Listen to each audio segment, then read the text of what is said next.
Yes, good morning dear students.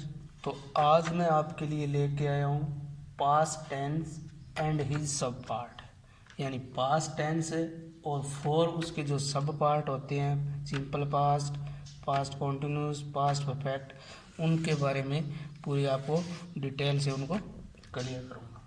So first start करते हैं past tense. Past tense has four sub part.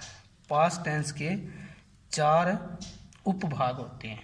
कौन कौन से? Simple past tense और past indefinite tense, past continuous tense और past progressive tense, past perfect tense, past perfect continuous tense. ये four sub part है simple past tense के। पहला है सिंपल पास्ट टेंस और इसको पास्ट इंडेफिनिट टेंस भी कहते हैं। पहचान इसकी क्या होती है? वाक्य का हिंदी अनुवाद करने पर वाक्य के अंत में आ, ए, ई की आवाज़ आती है, ठीक है। और इंग्लिश में इसका रूप होता है सब्जेक्ट प्लस वर्ब की second form plus object. Mohan went to Agra, Mohan subject है इसमें, वेंट इस वर्ब की सेकंड फॉर्म है, आगरा ये ऑब्जेक्ट है। फॉर्म रूप में क्या होता है? सिंपल पास्ट टेंस में सब्जेक्ट के साथ वर्ब की सेकंड फॉर्म का प्रयोग होता है। Example, he wrote a letter. Negative sentence में डिड नॉट प्लस वर्ब की फर्स्ट फॉर्म का प्रयोग होता है। I did not meet Rahul, ये नेगेटिव सेंटेंस है, यानी नोट का प्रयोग आई, फिर उसके सब्जेक्ट के बाद में डिड आएगा। चाहे कोई भी सेंटेंस हो, डिड आएगा और डिड के बाद में नोट लगता है, परंतु इसके बाद में वर्ब की सेकंड फॉर्म का प्रयोग कभी भी नहीं होता, वर्ब की फर्स्ट फॉर्म का प्रयोग होता है। इंटेरोगेटिव सेंटेंस में, इंटेरोगेटिव सेंटेंस प्रश्नवाचक वाक्य में डिड प्लस वर्ब की first form plus did plus subject plus verb की फर्स्ट फॉर्म का प्रयोग होता है। या question word plus did plus subject plus verb की फर्स्ट फॉर्म का प्रयोग होता है। Example, did Mohan go to Agra. ये डिड जो है वाक्य के शुरू में लग गया, लास्ट में क्वेश्चन मार्क आएगा। अब आगे चार्ट ऑफ द, एक सिंपल पास्ट या पास्ट इंडेफिनिट टेंस का एक चार्ट दिया गया है। चार्ट बनाया है मैंने ये, तो ये चार्ट को अंडरस्टैंड करना है, इसको अंडरस्टैंड करने की ट्राई करनी है। तो इसमें ये क्या है, इधर फॉर्म ऑफ टेंस या टेंस के रूप, affirmative sentence, form of sentence आएगा SENTENC, फॉर्म ऑफ सेंटेंस। वाक्य के कौन कौन से रूप? अफर्मेटिव, नेगेटिव, इंटेरोगेटिव, ठीक है। ऐसे ही सेकंड में भी ये पर्सन है, first person, second person, third person, ठीक है। Form of the sentence, affirmative sentence, negative sentence, interrogative sentence, इधर सिंगुलर नंबर, प्लूरल नंबर। तो ये आपको पूरा फर्स्ट पर्सन में आई और वी, आई सिंगुलर नंबर होता है, वी प्लूरल नंबर होता है। और सेकंड पर्सन में यू सिंगुलर नंबर भी होता है और यू प्लूरल नंबर भी होता है। तो ये, और थर्ड पर्सन में ही सी इट आता है और प्लूरल में दे आएगा। अब आगे इसके आते हैं यूज। इस टेंस की यूज, सिंपल पास्ट टेंस की यूज कहाँ कहाँ पे होती है? यूज ऑफ सिंपल पास्ट और यूज ऑफ सिंपल पास्ट और पास्ट इंडेफिनिट टेंस। इसका फर्स्ट यूज है, इसका फर्स्ट यूज है to express an action completed in the past at a definite time. भूतकाल में निश्चित समय पर समाप्त हुए कार्य का वर्णन करने के लिए। भूतकाल में निश्चित समय पर समाप्त हुए कार्य का वर्णन करने के लिए, जैसे Nehru died in 1964, Nehru died in 1964। ऐसे वाक्यों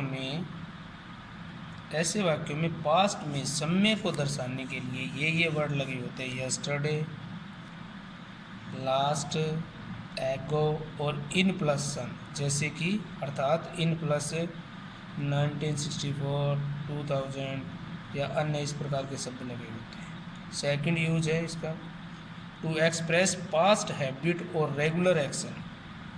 टू एक्सप्रेस पास्ट हैबिट और रेगुलर एक्शन, अर्थात भूतकाल की आदत और नियमित कार्य को व्यक्त करने के लिए।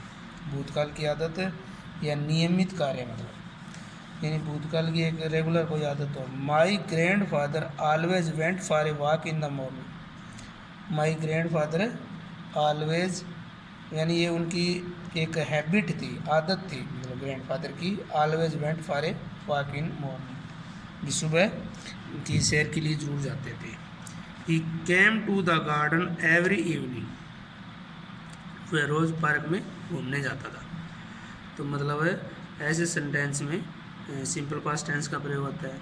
सी इसका थर्ड यूज है इसका, to express an action which took place,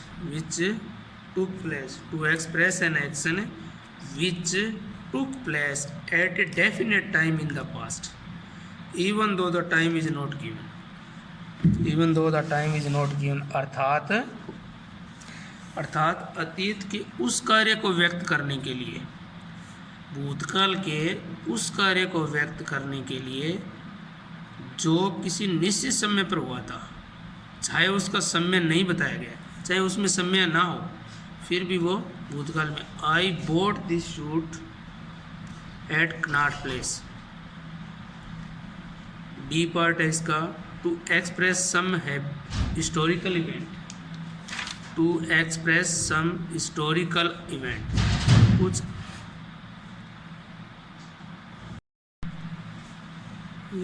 to express some historical events, कुछ ऐतिहासिक घटनाओं का वर्णन करने के लिए। ऐतिहासिक घटनाओं का वर्णन करने वाले वाक्यों में भी सिंपल पास्ट टेंस का प्रयोग होता है। Shahjahan built the Taj, Babar founded the Mughal empire. इन दोनों सेंटेंस में मतलब ये इसके एग्जाम्पल है, सिंपल पास्ट टेंस है। If one part of the sentence is in past continuous tense, अगर वाक्य का एक भाग पहले से पास्ट कॉन्टिन्यूस टेंस में हो ना, तो दूसरे भाग में सिंपल पास्ट टेंस का प्रयोग होता है। Example, I was taking my lunch when he arrived. I was taking my lunch, इसमें पास्ट कॉन्टिन्यूस टेंस है, और दूसरे भाग में सिंपल पास्ट टेंस है। यानी वाक्य के एक भाग में अगर पहले से पास्ट कॉन्टिन्यूस टेंस हो ना, तो दूसरे भाग में सिंपल पास्ट टेंस आएगा। नेक्स्ट है to express the condition of the past, भूतकाल की शर्त का वर्णन करने के लिए। इफ वाले वाक्य में यदि एक भाग में would, should, would plus verb की फर्स्ट फॉर्म का प्रयोग हुआ होता, यानी भूतकाल की शर्त का वर्णन करने के लिए इफ के साथ, इफ से पहले वुड, शुड या कुड और उसके साथ वर्ब की फर्स्ट फॉर्म हो, तो वाक्य के दूसरे भाग में सिंपल पास्ट टेंस अर्थात वर्ब की सेकंड फॉर्म का प्रयोग होता है। जैसे एग्जाम्पल के तौर पे इसमें दिया गया है, ही वुड पास, इसमें वुड आ गया, पास फर्स्ट फॉर्म है। इफ़ दिया हुआ है, इफ़ से पहले अगर ऐसा दिया हुआ तो ही वर्कड हार्ड, तो यहाँ पे वर्कड जो है ना, ये सिंपल पास्ट टेंस है। कनेक्टर होते हैं संयोजक, कनेक्टर। कंजक्शन जिनको बोलते हैं, कंजक्शन नाइदर, एंड, बट और बिकॉज, बट, बिकॉज, एज, इनके साथ अगर वाक्य के एक भाग में वर्ब की सेकंड फॉर्म लगी हो, पहले से ही कनेक्टर वाले भाग में सेकंड फॉर्म लगी हो, तो दूसरे भाग में भी सेकंड फॉर्म का प्रयोग होता है। अगर पहले एक भाग में अगर सेकंड फॉर्म लगी हो और ये इनमें से कोई भी कनेक्टर लगा हुआ, नाइदर, एंड, बट, बिकॉज, तो दूसरे भाग में भी सेकंड फॉर्म ही आएगी। किसी ऐसे कार्य का वर्णन करने के लिए जिसमें सिंस का प्रयोग टाइम क्लास के आरंभ में हो, किसी ऐसे कार्य का वर्णन करने के लिए जिसमें सिंस का प्रयोग टाइम क्लास के आरंभ में हो, यानी शुरू में हो, टाइम क्लास के आरंभ में हो, तो ऐसे वाक्य में सिंपल पास्ट टेंस का प्रयोग होता है। I have not seen him, इसमें सिंपल पास्ट नहीं है, सिंस ही लेफ्ट स्कूल, अब लेफ्ट है ना, इसमें सिंपल पास्ट है। यानी सिंस से पहले अगर वाक्य में प्रेजेंट परफेक्ट टेंस हो या सिंस के बाद में अगर कोई भी खालिस्तान हो, तो उसमें फिर से एक वर्ब की सेकंड फॉर्म का प्रयोग होता है।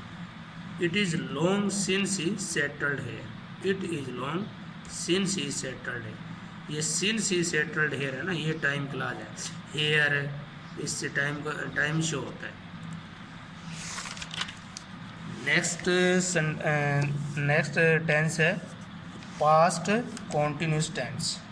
पास्ट कॉन्टिन्यूस टेंस इसकी पहचान, पास्ट कॉन्टिन्यूस टेंस की पहचान है हिंदी में वाक्य का हिंदी अनुवाद करने पर वाक्य के अंत में रहा था, रही थी, रहे थे की आवाज़ आती है। वाक्य के अंत में ये आवाज़ आती है। वाक्य के अंत में रहा था, रही थी, रहे थे की आवाज़ आती है। इन इंग्लिश में सब्जेक्ट प्लस वाज वर्ब में से एक आएगा, प्लस वर्ब की first form plus ING plus object. जैसे कि he was writing a letter, इसमें वाज आ गया और राइट फर्स्ट फॉर्म है, फर्स्ट फॉर्म के साथ आईएनजी लग गया तो राइटिंग बन गया, he was writing a letter. Type of sentence में type of sentence affirmative sentence, negative, interrogative, form of verb was verb plus verb की फर्स्ट फॉर्म प्लस आईएनजी, और was not were not negative में आएगा negative में आएगा was not were not plus verb की first form plus ING.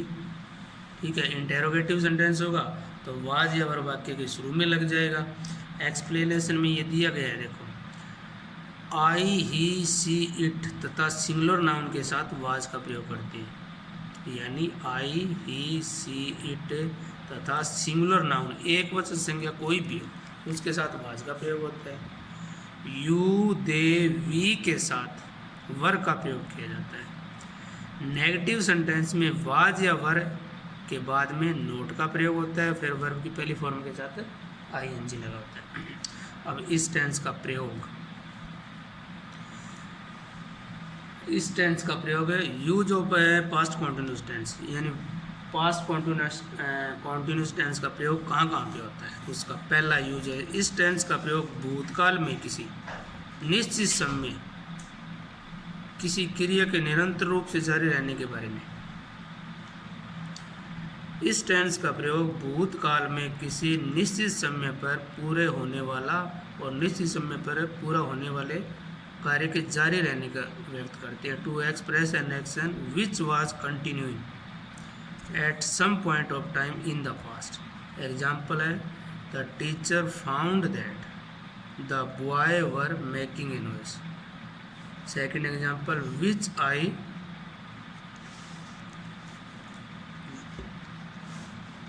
when I visited his house he was taking his bath.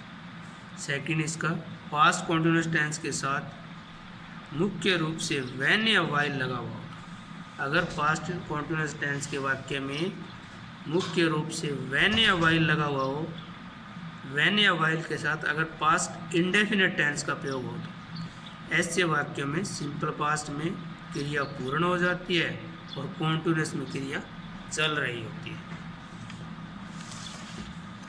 Example इसका, a car hit me when I was crossing the road. A car hit me, इसमें simple past tense है और आगे वाले part में इसमें simple past tense है और आगे वाले में पास्ट कॉन्टिन्यूस टेंस है।